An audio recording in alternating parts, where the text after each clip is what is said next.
Our combine coverage continues. Anish Shroff with Panthers head coach Dave Canales. You broke a little news today. Yeah. Let's start there. So what went into the decision to hand the play calling duties to Brad Idzik?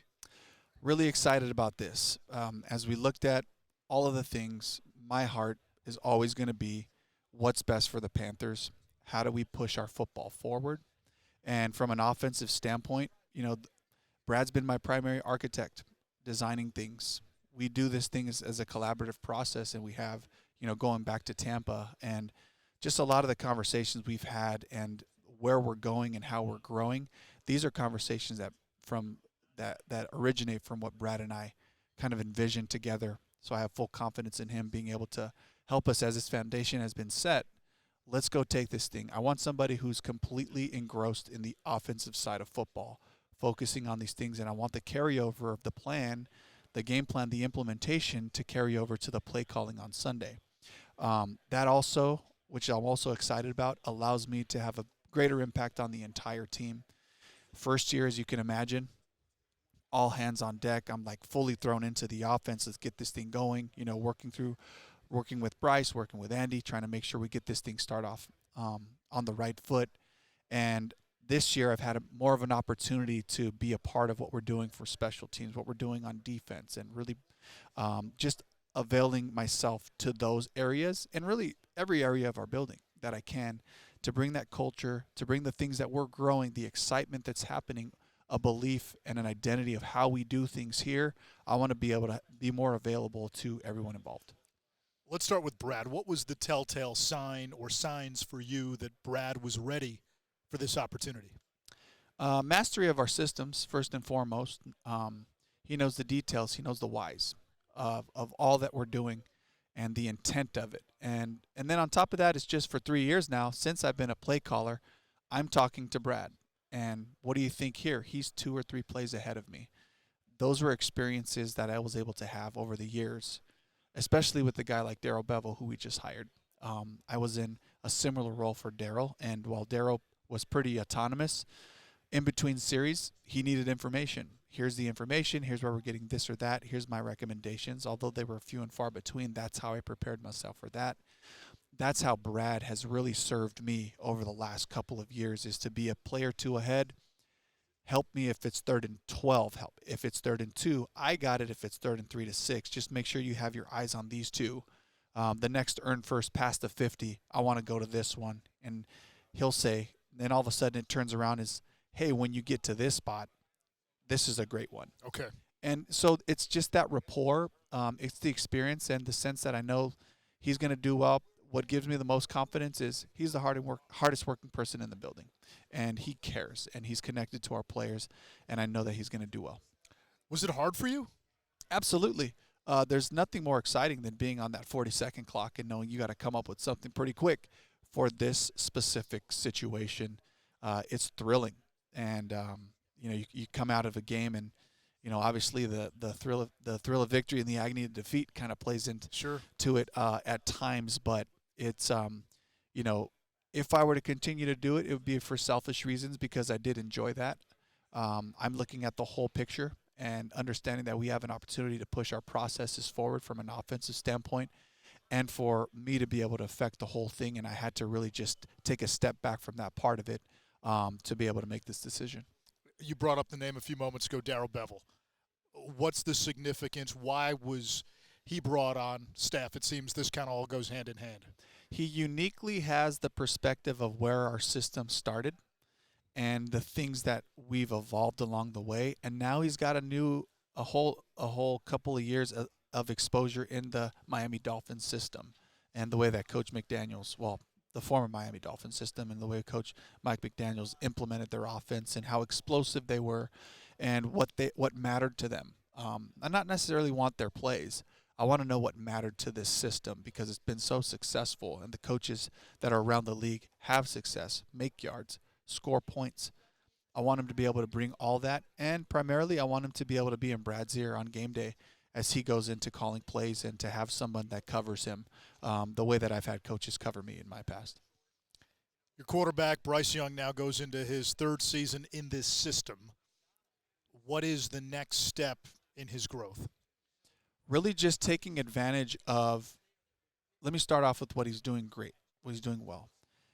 The operations, getting us to the line, getting us organized with protections, getting us to the right run checks, and taking advantage of opportunities versus coverage, opportunities versus blitzes, different moments like that.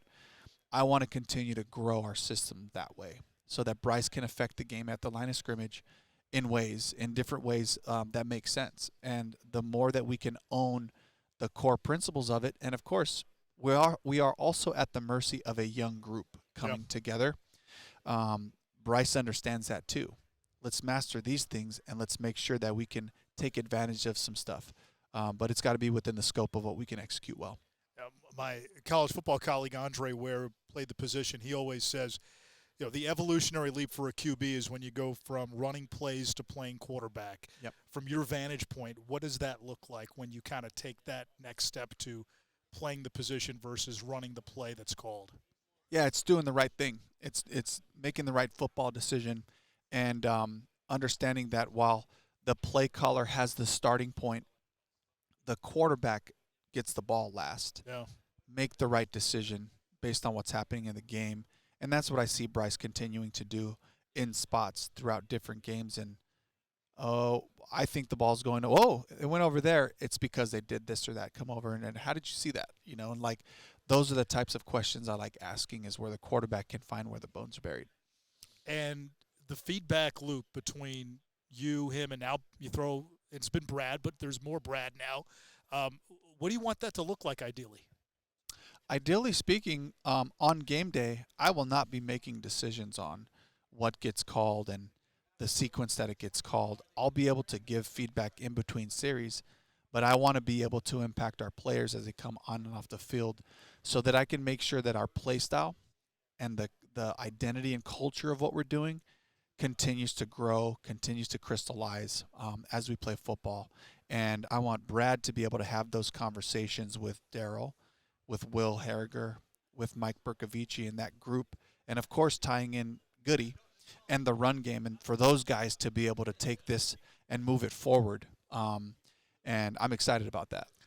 As you start to identify the next wave of guys who can come in and help, free agency and the draft, can you just kind of give us a little bit of a behind-the-scenes peek of sort of the exit interview at the end of the season with you and Dan and Brent when you guys get together and this is what we need, this is what we're lacking, this is what we need to reinforce maybe? It always starts with us. It always starts with our guys, and we're developmentally minded and committed to that first and foremost.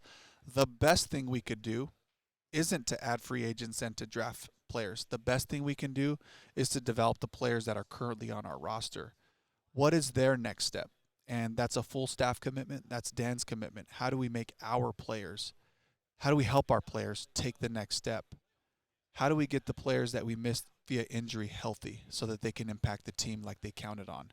Let's talk about Icky. Let's get Icky back. Let's get Pat Jones rolling. Let's get Jonathan Brooks out there, see what he can do. These are our guys. And then our players who are now free agents, who understand what our culture is about. Yeah. Who are those guys that can continue to help us? So it kind of is this inside-out type of thought process. And once we have a clear picture of what that looks like, now let's see what we can do in free agency to challenge different positions. That's our goal every year. We want to challenge our roster by adding players in free agency and the draft that can create competition in all those rooms so nobody's complacent. We all have to get better. We all have to grow. You kind of bring up the retention process and keeping guys in place. We saw it with the offensive line last year. It seems continuity matters, right? 100%. And that's our starting point, is to make sure we're building off of foundations being laid down. And it starts with just committing to our players and being invested in them and their development. And a great example of that is the job that Goody, Joe, Dean Petzing, the job those guys have done, helping to develop an offensive line group that we felt confident about putting anyone out there, and they will do the right thing at varying degrees of success, but they'll do the right thing. That's trust factor, and the guys understand that works. Since we're at the Combine and you've been poring over tons of tape, how do you compare and contrast what you see on film versus what you see in the underwear Olympics here?